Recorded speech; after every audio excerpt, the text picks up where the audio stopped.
En una ciudad que pretendía ser cosmopolita, todo el pintoresquismo cotidiano se encontraba en revistas como Caras y Caretas, El Hogar y las por entonces jóvenes Para Ti y Villiquen. La publicidad de aquel tiempo reflejaba como un espejo a las costumbres, modismos y modas porteñas.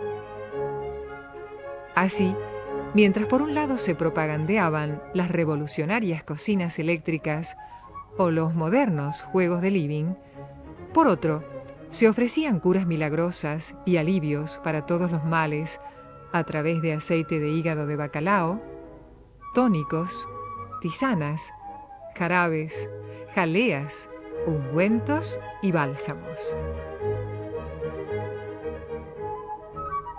Y ni hablar de aparatos correctores para columna vertebral, hernias, pie plano y hasta para tener más altura. Eran las épocas de la cabeza de Geniol, Glostora, las muñecas de porcelana y las alhajas de oro fino, donde el ferrocarril todavía publicitaba las bondades de sus viajes al interior y los radioteatros mostraban la cara de las figuras que hacían llorar a medio país sin más recurso que su voz.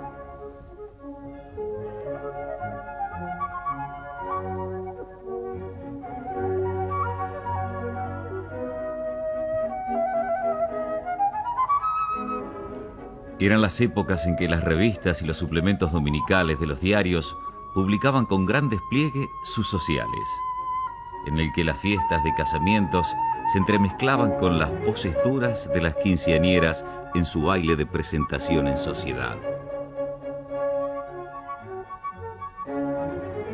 La época de los figurines, de los modelos de París, la mujer no estaba integrada al mundo laboral y solo trabajaban las muchachas de barrio, en las telefónicas o las hilanderías. Nadie hablaba del voto femenino o los derechos de la mujer.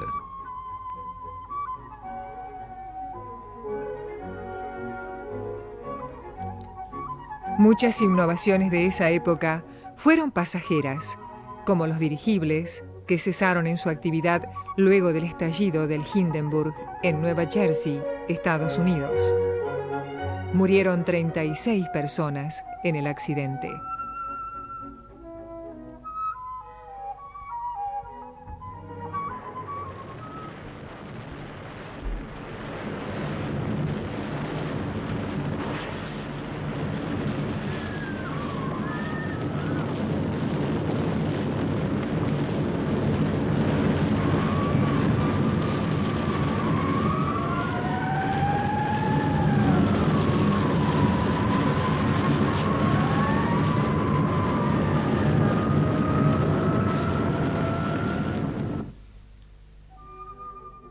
En el teatro se vivía una época de transición, en la que resaltaban las actuaciones de Florencio Parravicini, con sus célebres agregados fuera de texto, inventados por él mismo para suplir su poca memoria. Pedro López Lagar dirigía en el Smart, mientras hacían furor el Tabarís y el Bataclan. El escritor y crítico teatral Edmundo Guibur define así al teatro de esta década.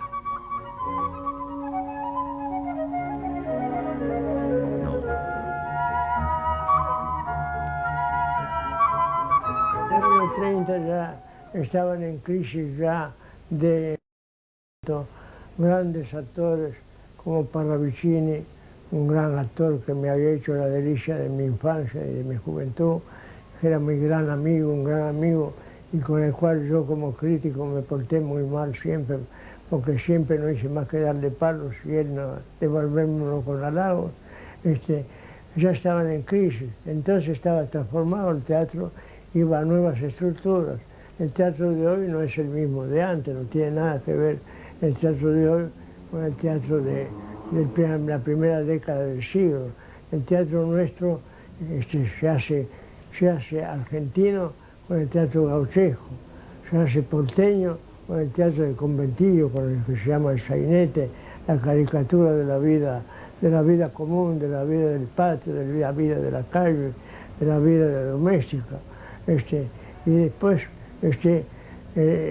los grandes escritores que trataron a los grandes autores europeos después de Ibsen, eran intelectuales, pero la crítica en general, y yo mismo quizás, entre ellos, y la clase culta siempre rechazó lo que era auténticamente argentino, como la época gauchesca de la Podestá, o como la época sainetera de Carlos Mauricio Pacheco. Siempre fue contraria a esos impulsos verdaderamente nacionales, nunca nacionalistas. Y mientras se anunciaba que se permitía la libre circulación de vehículos con tracción a sangre en el radio céntrico de la ciudad, y se discutía si se demolía o no el nuevo obelisco, las artes se desarrollaban con una fuerza arrolladora, pero siempre con la mira puesta en Europa. Si alguien se toma el trabajo de cotejar la vida de todos los grandes pintores de este siglo, notará sin duda un dato contundente. La mayoría, si no todos, en esta década viajaron al viejo mundo, para exponer los ya consagrados y para estudiar en talleres de renombradas paletas los principiantes. Castañino, por ejemplo, en 1939 asistió en París al taller de André Lot. Pedro Domínguez Neira hace en 1930 un viaje de estudios por Alemania, Italia y España. Soldi expone en París y New York, después de 2 viajes a Italia. Jules Solar ya ha agotado sus viajes y ha recibido en Milán la influencia de otro argentino, Emilio Petoruti, quien curiosamente dedica esta década a Argentina, después de su radicación en Italia y antes de su instalación definitiva en París.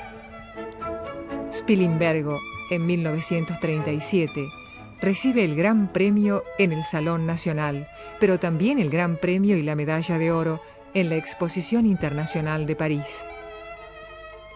Así se podría seguir con La Cámara, Basaldúa, Del Prete, Seoane, Gómez Cornet, Victorica, Butler. En el Teatro Margarita Xirgu resalta Cae Firpo, en boxeo, y Oscar Gálvez ya es ídolo. Y se inaugura el hipódromo de San Isidro. Palermo ya no está solo.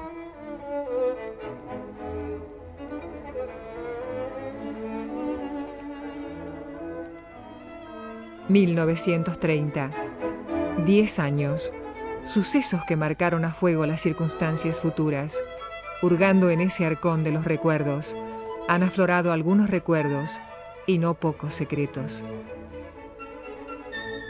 Encontramos, tal vez, rastros de nuestras actuales tristezas y cotidianas esperanzas. En el mismo aparente desorden con que se nos presentan en nuestra memoria.